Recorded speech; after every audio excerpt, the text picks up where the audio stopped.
Test অবসরের পর প্রথমবার মাঠে নামলেন হিটম্যান, ধরা দিলেন চেনা ছন্দে।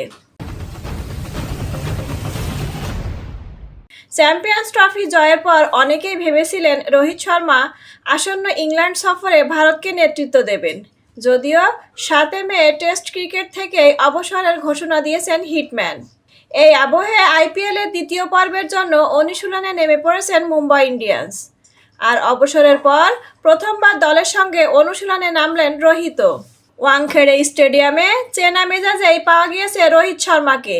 21 মে দিল্লি ক্যাপিটালসের মুখোমুখি হতে চলেছে 5 বারের আইপিএল চ্যাম্পিয়নরা। অনুশীলনে রোহিতের সঙ্গে দেখা গিয়েছে তিলক বর্মা, মিচেল স্যান্টনার, করণ শর্মা, নমন ধীর, রবিন মিন্স, অশ্বিনী কুমারের মতো তারকাদের। ছিলেন head coach Mahela Jayawardene, bowling coach Lasith মালিঙ্গাও। প্র্যাকটিসের ভিডিও ইতিমধ্যেই সোশ্যাল মিডিয়ায় শেয়ার করেছে মুম্বাই ইন্ডিয়ান্সের কর্তৃপক্ষ। তবে অনুশীলনে দেখা যায়নি অধিনায়ক হার্দিক পান্ডিয়া, জশপ্রীত বুমরা, সূর্যকুমার যাদবদের।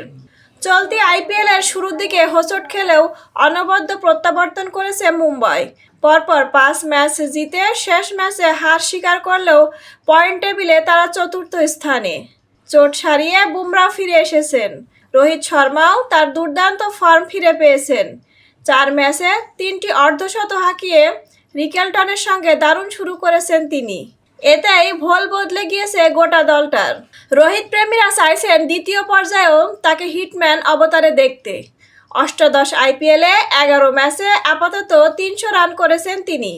স্ট্রাইক রেট 152.28, গড় 30। লাল বলের ক্রিকেটে অবসরের পর 21 মে প্রথমবার মাঠে নামতে চলেছেন রোহিত শর্মা।